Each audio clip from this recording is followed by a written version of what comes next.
అన్ని బాధల కంటే ఓ భయంకరమైన బాధ ఏంటో తెలుసా? ఒంటరితనం.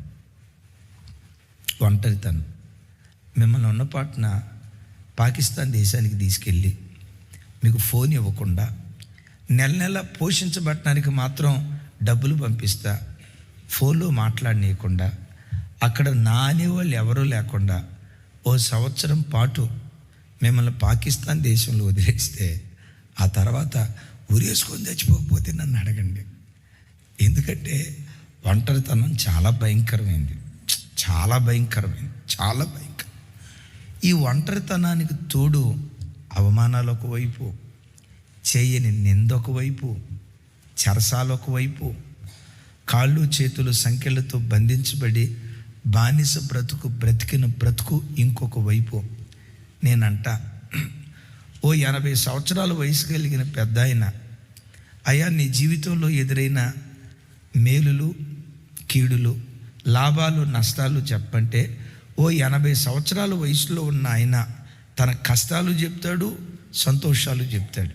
అయితే యోసేపు వయస్సు 25 సంవత్సరాలే, కానీ ఈ 25 సంవత్సరాల్లో అనుభవించాల్సిన బాధలన్నీ అనుభవించాడు.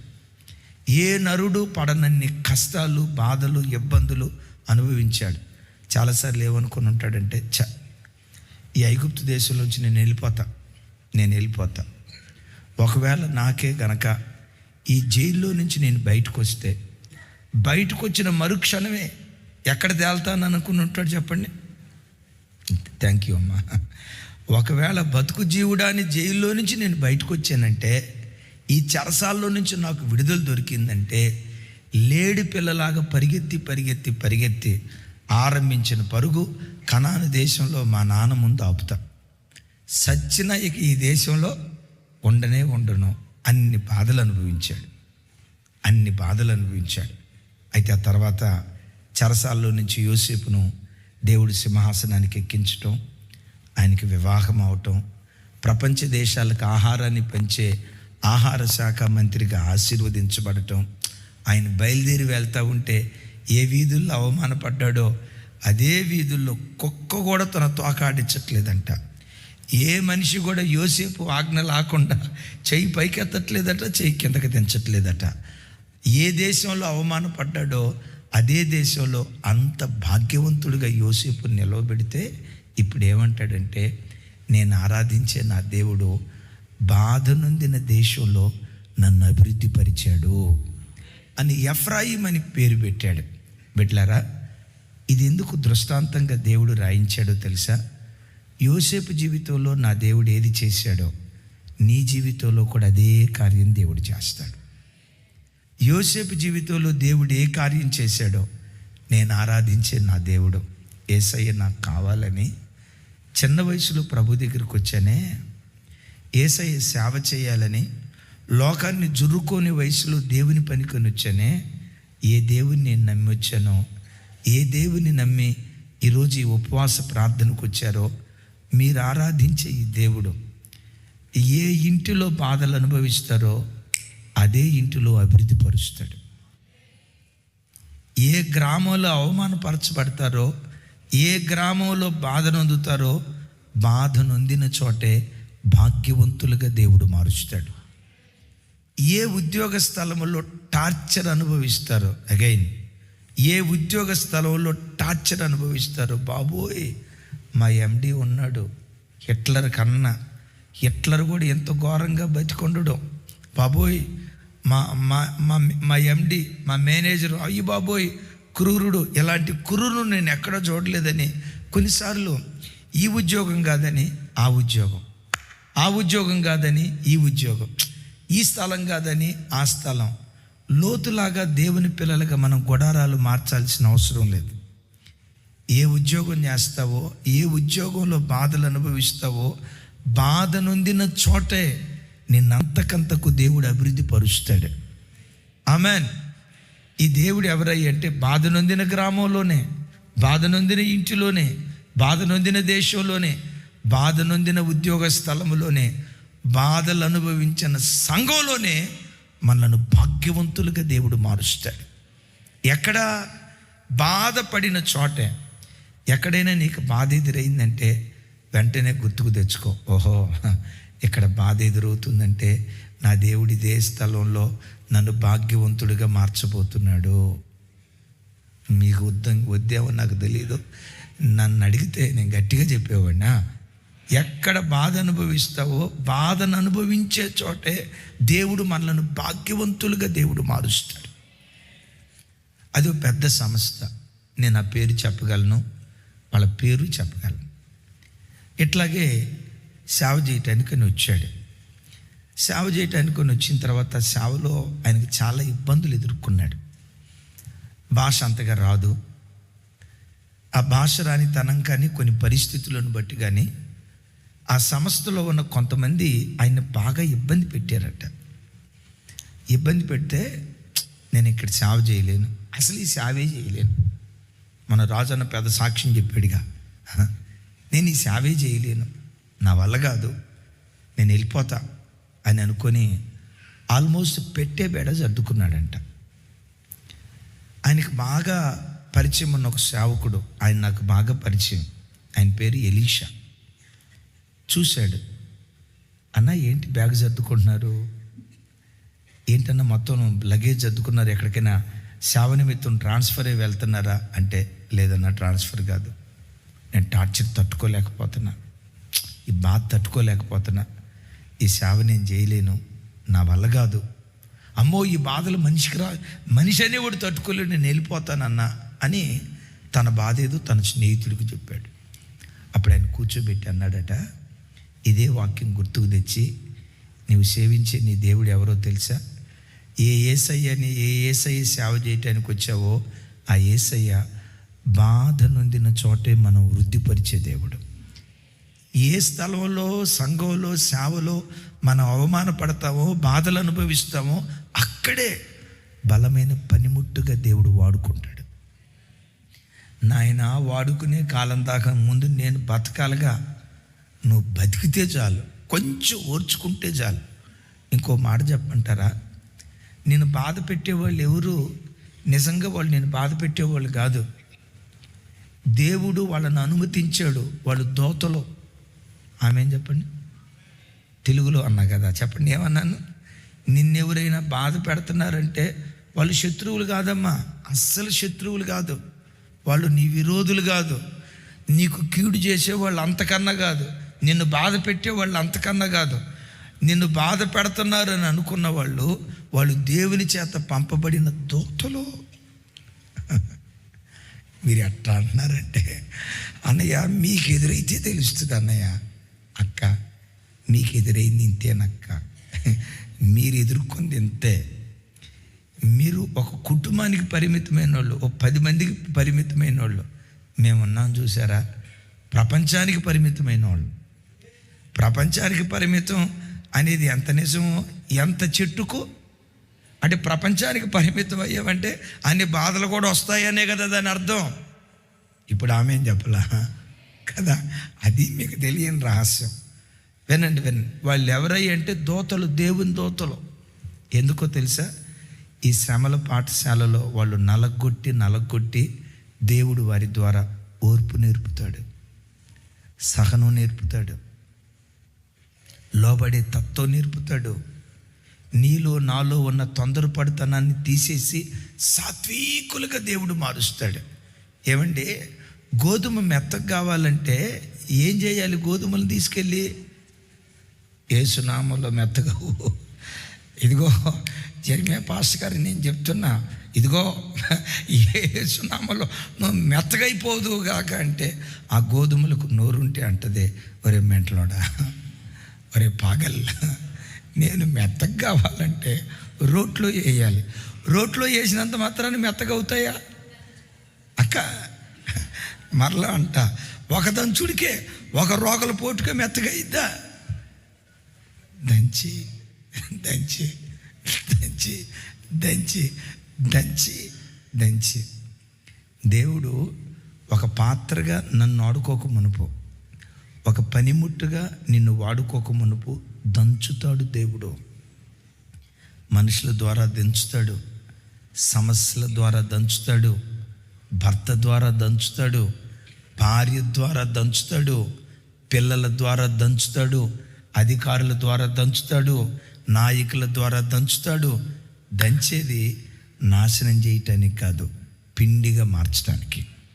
ప్రైజ్ ది లార్డ్ అని కొన్ని వాక్యాలు చెప్పి, నాయనా దేవుడు దంచుతున్నాడంటే నీ మీద దేవునికి గొప్ప ప్రణాళిక ఉంది అని చెప్తే, రేపు ప్రణాళిక నెరవేరే దేవుడు ఎరుగు, అప్పుడు దాకా నేను ఉండాలిగా అని సూట్ కేసు చదువుకొని పెద్ద ఆయన దగ్గరికి వెళ్ళాడంట.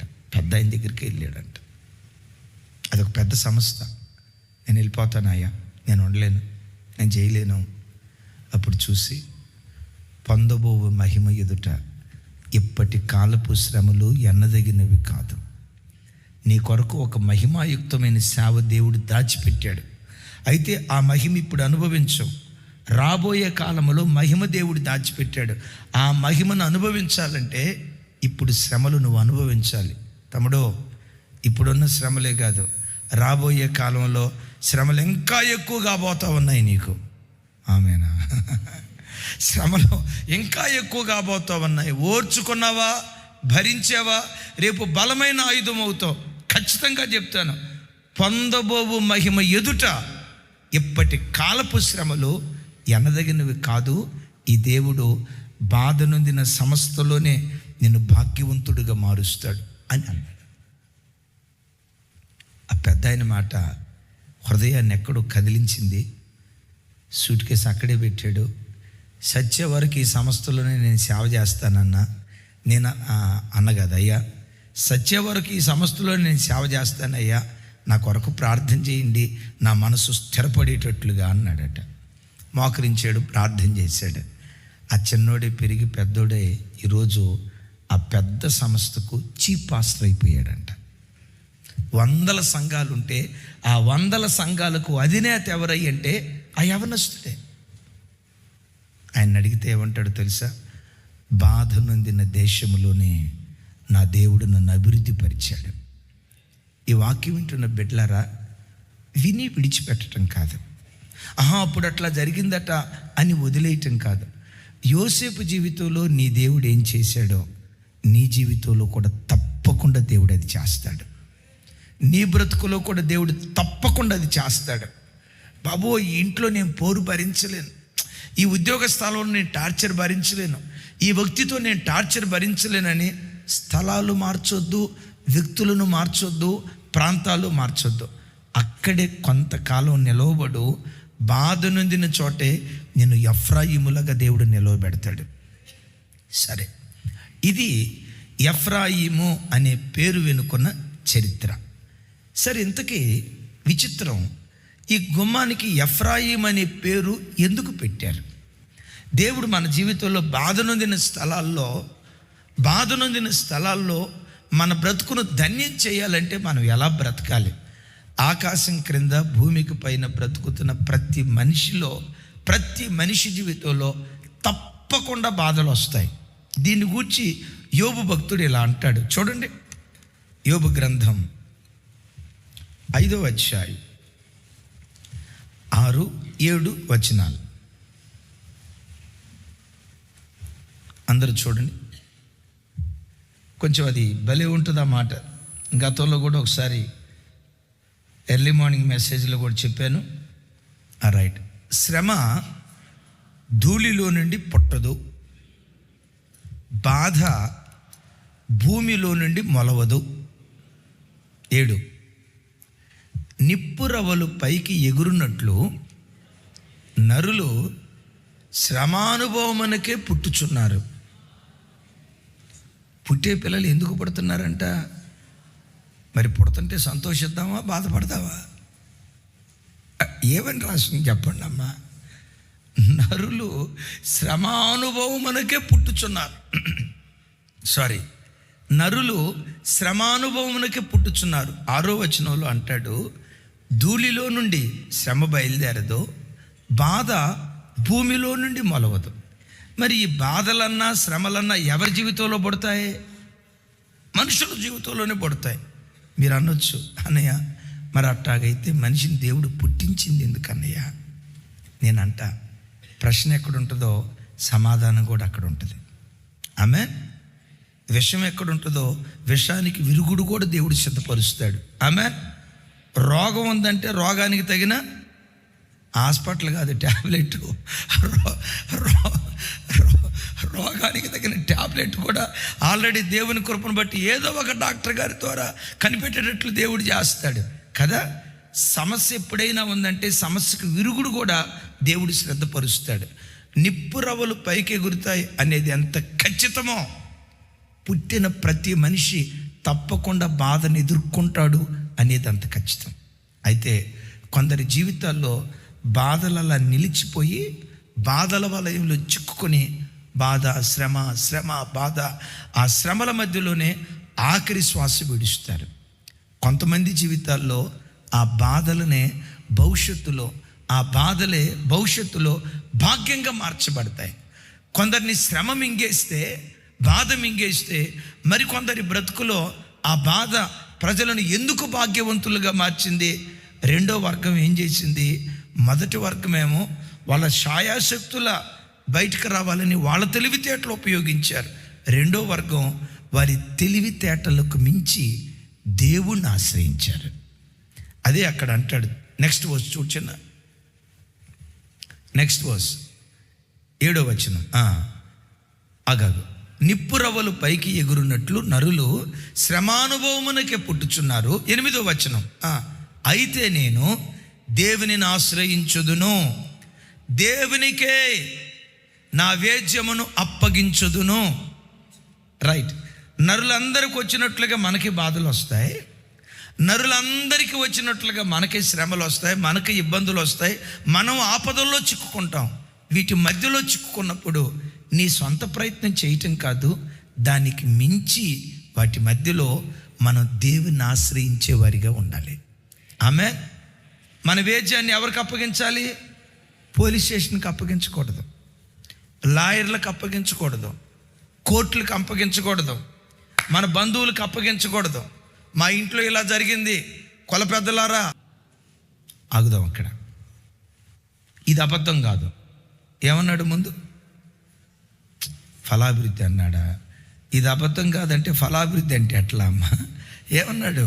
నిజముగా ఇది అబద్ధం కాదు అంటే పైన చెప్పిన ఎన్ని అబద్ధాలైనా కాదు. దేవుని నోటి నుంచి వచ్చి ఏ మాట అయినా సత్యమే.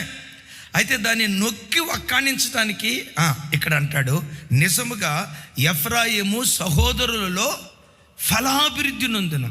నా వైపు చూడండి. ఇశ్రాయేలీయులు మొత్తం ఎన్ని గోత్రాలు? 12 గోత్రాలలో ఎఫ్రాయిము తన సహోదరుల కంటే ఫలాభివృద్ధి పొందినవాడిగా ఉన్నాడు. ఈ వాక్యం వింటున్న తమ్ముడు, చెల్లి, అమ్మ, అయ్యా, ఈ 2026 సంవత్సరం నీ సహోదరుల మధ్యలో, నీ రక్త సంబంధికుల మధ్యలో, నీ తోబుట్టువుల మధ్యలో, నీ గ్రామంలో, నీ స్వకీయుల మధ్యలో, నీ సహోదరుల మధ్యలో మిక్కిలి ఫలాభివృద్ధి నొందిన వాడిగా దేవుడు నిన్ను నిలవబెట్టును గాక. ఇతడు ఫలించిన వాడు మాత్రమే కాదు, ఏమంటాడు?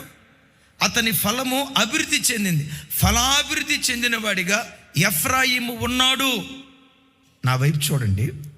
ఎవరైనా ఫలించాలంటే ఏం చేయాలి? యేసయ్య అంటారు కదా, నేను మంచి ద్రాక్షవల్లిని, మీరు నాలో తీగలు. ఎవరు నా యందు నిలిచి ఉంటారో, అంటే ఎవరు నన్ను ఆశ్రయిస్తారో, ఎవరిలో నేను నిలిచి ఉంటానో వాడు బహుగా ఫలిస్తాడు అని వ్రాయబడింది కదా. ఎఫ్రాయిము సహోదరులందరిలో బహుగా ఫలాభివృద్ధి పొందటానికి కారణం ఏంటంటే ఎఫ్రాయిము దేవునిని ఆశ్రయించిన వాడు. బిడ్డ, కరువైన, ఖడ్గమైన, ఆపదైన, ఇబ్బంది అయినా, వస్త్రహీనత అయినా, ఇంకా దయనీయ స్థితి అయినా, ప్రతి సందర్భంలో నీ దేవుడిని ఆశ్రయించు. ఆమేన్. నా వైపు చూడండి. నీ నాలుకను ఆశ్రయించొద్దు, నీ బలాన్ని ఆశ్రయించొద్దు, నీ తెలివిని ఆశ్రయించొద్దు. వాటిని సంపాదించుకుందాం, అవి లేకుండా బ్రతకాలని కాదు. వాటికి మించి ప్రతి క్షణం దేవుని ఆశ్రయించి దేవుని మీద మనం ఆధారపడి బ్రతికితే సహోదరులందరిలో ఫలాభివృద్ధి పొందిన వారిగా దేవుడు ఉంచుతాడు. సరే, దేవుని ఆశ్రయించటం అని అన్నాం కదా. అసలు ఆ దేవుడు ఎలాంటి వాళ్ళు? ఆ దేవుడే తనను గూర్చి ఇదే హోషేయ గ్రంథంలో మరో చక్కటి మాట అంటాడు. చూడండి, 14వ అధ్యాయం 8వ వచనం. ఎఫ్రాయిము బొమ్మలతో నాకెలా నిమిత్తమేమి, నాకిక నిమిత్తమేమి, నేనే ఆలకించుచున్నాను, నేనే ఎఫ్రాయిమును గూర్చి విచారణ చేయుచున్నాను. ఇక్కడ నుంచి పెద్దగా చెప్పండి. నేను చిగురు పెట్టు సరళ వృక్షపు వంటి వాడను, నా వలననే నీకు ఫలము కలుగును. నీ దేవుడు ఎట్టివాడు నీకు తెలిస్తే ఆయనను తప్ప నరమాతులను నువ్వు ఆశ్రయించు. ఆయన ఎట్టివాడో నీకు తెలిస్తే, అది ఒక్కటి నీకు తెలిస్తే ఎవరినైనా వదిలిపెడతావు, కానీ ఆయన వదిలిపెట్టవు. చిన్నకాలనీలో ప్రార్థన జరుగుతుంది. ఒక పిల్లోడిని పిలిచి, రే చిన్న కొంచెం మంచినీళ్ళు తీసుకురారా అన్న. వాడు వెళ్ళినట్లుగానే వెళ్ళి అక్కడ ఆగిపోయి ఉన్నాడు. 2 నిమిషాలైనా వాడు కదల్లా. రే నీళ్ళు తీసుకురా పోరా అంటే, పోతున్నానన్నా అని కాలు ఇట్లా లాగుతున్నాడు, కానీ అక్కడి నుంచి కదలట్లా. ఒరే నీకు ఇప్పుడు 3 నిమిషాలు 4 నిమిషాలు అయిపోయింది, మంచినీళ్ళు తీసుకురారంటే, అన్నా పోతున్నా బాడీ కదులుతుంది కానీ కాలు కదలట్లా. ఈలోపు పక్క ఉండి పిల్లలుండి వాడి కదలట్లేదయ్యా, ఏంటో ఏమైందో, కాలు తిమ్మిరెక్కిందో, ముళ్ళేమన్నా గుచ్చుకుందో, మీకేమన్నా గుచ్చుకుందో చూడండి పోయానంటే, వాడి దగ్గరికి వెళ్తే నెడితే వాడు కాలు కింద 5 రూపాయల కాయిన్ ఉంది. వాడు వంగి తీసుకుందాం అనుకుంటున్నాడు, కానీ జనం వెళ్తున్నారు పోతున్నారు. ఎక్కడ దొరికిపోతారు అనుకున్నాడు ఏమో, కానీ అక్కడ కాలు పెట్టి కదలట్లా. ఎందుకు కదలట్లేదాడు? ఆడ కాయనందన్న సంగతి ఆడికి తెలుసు. నీ యేసయ్య దగ్గర ఏముందో నీకు తెలిస్తే, నీ యేసయ్య ఏమై ఉన్నాడో అది నీకు తెలిస్తే, యేసుక్రీస్తు నీ జీవితంలో ఏం చేయగలడో నీకు తెలిస్తే, ఆయనను తప్ప నాసిక రంధ్రాలలో ఊపిరి ఉన్న ఏ మనుషుని నువ్వు ఆశ్రయించు. ఆ దేవుడు ఎట్టివాడో ఎఫ్రాయిముకు తెలుసు. ఆ దేవుడు ఎట్టివాడట, నేను చిగురు పెట్టు సరళ వృక్షం వంటి వాడను. ఒకసారి చెప్పండి, చిగురు పెట్టు సరళ వృక్షం వంటి వాడను. లోకంలో ఏ చెట్టు అయినా చూడండి, ప్రతి చెట్టు ఒక కాలంలో పచ్చగా ఉంటుంది, ఇంకో కాలానికి వచ్చేసరికి ఆకులన్నీ రాలిపోయి ఇక ఆ చెట్టు నరికేయాలేమో అన్నట్లుగా ఉంటుంది. ఇక నరుకుదామని అనుకునే లోపు మెల్లగా స్టార్ట్ అవుతుంది. ఏం స్టార్ట్ అవుతుంది? చెప్పాలి. కొంచెం చిగురుతో ఉంటుంది. కొంచెం ఆ చిగురు పెద్ద అయిన తర్వాత, అమ్మయ్యా మరలా ఆకులు ఉన్నాయి, ఇది చచ్చిపోలేదులే, ఇది బతికే ఉందిలే అని అనుకుంటాం. విచిత్రం తెలుసా? ఆకాశం క్రింద భూమికి పైన ఉన్న చెట్లన్నిటిలో ఎప్పుడు పచ్చగా ఉండే ఏకైక చెట్టు సరళ వృక్షపు చెట్టు. ఏ కాలంలోనైనా చూడండి. సుధాకరణ మామిడి చెట్టు మీది నూజివీడే కదా, ఏమన్నా అంత డౌట్గా చెప్తున్నారు? మీ నూజివీడి రసాలు ఉన్నాయి కదా.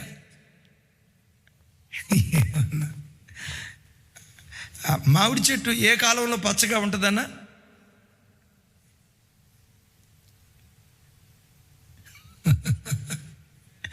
అన్నా ఎట్టుందంటే, తిన్నదైతే గుర్తుందో కానీ ఏ కాలంలో ఆకులు రాలిపోయాయో, ఏ కాలంలో పచ్చగా ఉందో అన్న తెలుసా తెలీదా? ఏ కాలంలో పచ్చగా ఉంటుంది అన్నా? ఈ కాలం అంటే చలికాలం. ఏ కాలంలో ఆకులన్నీ రాలిపోతాయి? ఎండాకాలమా? అయితే అది తిన్న బ్యాచ్ అయితే నన్ను అన్యాయం చేయకన్నా. సరే వదిలేసి, ఎండాకాలంలో ఆకులు రాలిపోతాయి మామిడి చెట్టుకి. మరి ఎండాకాలంలో ఆకులు రాలిపోతే కాయ ఏం కావాలన్నా? మళ్ళీ నూసివీడు అంటాడు. అది ఆ ఊరు పరుగు తీసావు పోన్నా.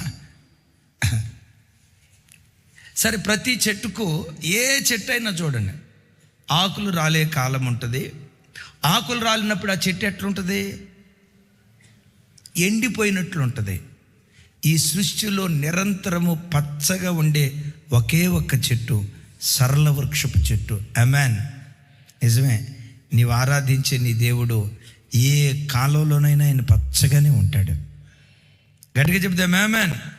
అందుకని అబ్రహాము తన దేవునికి ఏమని పేరు పెడతాడంటే, నిత్య దేవుడైన యెహోవాకు ప్రార్థన చేయుచుండెను. ఆయన సోమవారం ప్రత్యక్షమై మంగళవారం మాయమయ్యే దేవుడు కాదు. భక్తులారా బుధవారం నా దగ్గరికి రండి, మీ పట్ల అద్భుతం చేస్తా, ఈ రోజు తప్ప ఏ రోజు వచ్చినా నేను చేయలేను అని అనే దేవుడు కాదు. ఆదివారమే అద్భుతాలు చేసే దేవుడు కాదు. మళ్ళా సోమవారం అమావాస్య చంద్రుడిలాగా మాయమయ్యే దేవుడు కాదు. ఈ దేవుడు నిరంతరము నిలిచి ఉండేది. ఈ దేవుడు దేవుడు. అబ్రహాము తన దేవునికి పెట్టిన పేరు నిత్య దేవుడైన యెహోవాకు ఆయన. ఇప్పుడు నేనంట, నీవే కాలంలో పచ్చగా ఉంటావు. ఆయన్ని ఆశ్రయించిన ప్రతిరోజు నువ్వు పచ్చగానే బ్రతకడానికి దేవుడు కృప చూపిస్తాడు.